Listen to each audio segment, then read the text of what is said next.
This is a Sports Catastrophe production. Hey there, hello there. It's Jeff Cutter welcoming you to another Sports Catastrophe on this day. A little bit biased, I know, but September 2nd, on this day, 1990, Dave Stieb threw a no-hitter. It's the only no-hitter in Blue Jays history. Kind of sad if you think about it. So, yeah. It's amazing what you could do. 1990 was full of no-hitters. A lot of them. Before the craziness of 1990 with 7 no-hitters thrown, the last time a year had 2 no-hitters was in 1986. The last time there were 3 no-hitters were in 83. So 1990, strangely enough, things had happened for some strange reason. Anyway, the 1990 season started as Mark Langston and Mike Witt combined on a no-hitter of the Seattle Mariners. It was amazing that Mike Witt was a good Angels pitcher once upon a time, and also a good Yankees pitcher. But yeah, strange to see. Langston was actually making his Angels debut, which is funny because, Langston played for the Montreal Expos in 1989. Of course, the chase to win the NL East, which they choked in August. And so he signed with the Angels, leaving the Expos high and dry. And Mike Witt made his first relief appearance in 7 years at that point. It was kind of crazy. Then another no-hitter was thrown June 2nd in 1990. Randy Johnson threw a no-hitter against the Tigers at the Kingdom, giving Seattle their first no-hitter and beating the Blue Jays in that regard as the story of the two 1977 expansion teams to get a no-hitter. Randy Johnson was a legend. Again, Montreal fans were fuming as both Langston and Randy Johnson have thrown no-hitters and Expo threw a no-hitter in 1990. 91 would be different. That's Martinez would throw El Perfecto. And then Nolan Ryan surprised everyone by throwing a no-hitter at home in Oakland against the powerful Oakland A's, the defending World Series champion Oakland A's. And that was his 6th no-hitter. And, everyone thought, well, that was it for Nolan Ryan with that no-hitter. Not so fast. Nolan Ryan would throw one more no-hitter against the Blue Jays the next season. Then came a crazy day in sports. You got Dave Stewart and Fernando Valenzuela. As I said in a previous sports catastrophe, they threw no-hitters within hours of each other. Stewart was pitching for the A's in Toronto at the Skydome against the Blue Jays and threw a no-hitter. And the Blue Jay fans gave him a round of applause. However, a few hours later, again on ESPN, because the Oakland Toronto was on ESPN, but LA St. Louis on ESPN with Gary Foran at the call, Fernando Valenzuela, Fernando Mania, was still pitching for the Dodgers. And he no-hit the St. Louis Cardinals, getting Pedro Guerrero, former Dodger icon, to ground into a DP. And then, August 15th, Terry Mulholland on home turf against the Giants got the Phillies a no-hitter. So that was amazing to see. So, yeah. I was big in all that. And, of course, good old Dave Stieb. What about Dave Stieb? Well, he was the luckiest guy to get a no-hitter. Dave Stieb had 4 great chances in his career to throw a no-hitter. 1983, he was close against the White Sox, but he gave up back-to-back home runs and had to be relieved. In 1986, for some strange reason, he decided to release a book saying, "Tomorrow I'll be perfect."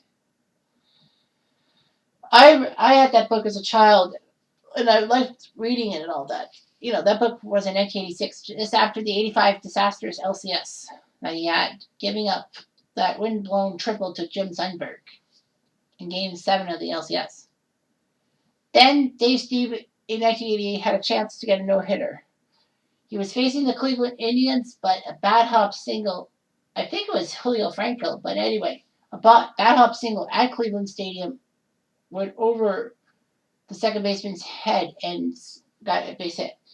The next start for Stieb in Toronto against the Baltimore Orioles, Jim Traber came in and looped a single into the outfield grass. And then came one of the harshest ones. August 4th, 1989, at the Sky Dome. He was 1 out away from throwing a perfect game when Roberto Kelly came up to the plate. And Roberto Kelly blasted a 2-0 pitch and dropped it into left field for a double. It was amazing hearing the Phil Rizzuto call of that for the Yankees on TV, saying, "Can you imagine 2 outs in the ninth?" Poor guy. Of course, that was amazing. I also have to mention that there was actually another no-hitter, but it doesn't count as a no-hitter. I don't remember if I did that for July about Andy Hawkins. But anyway, 1990, the Yankees actually had a no-hitter. As Andy Hawkins threw a no-hitter, but lost the game 4-0 because of 3 massive errors by the Yankees outfielders, including Jesse Barfield, former Blue Jay. Of course, that there was a ruling in 1990, or was it 91, that said that a no-hitter is defined by giving up no hits throughout the whole game, not just 9 innings or something like that. So no-hitters like Andy Hawkins was broken. So anyway, regardless of that, 1990 had 7 no-hitters. I think Belito Perez had one taken away from him in 1990. I can't remember. I think it was Belito Perez for the Yankees because of rain. But regardless, Dave Stieb was in for it.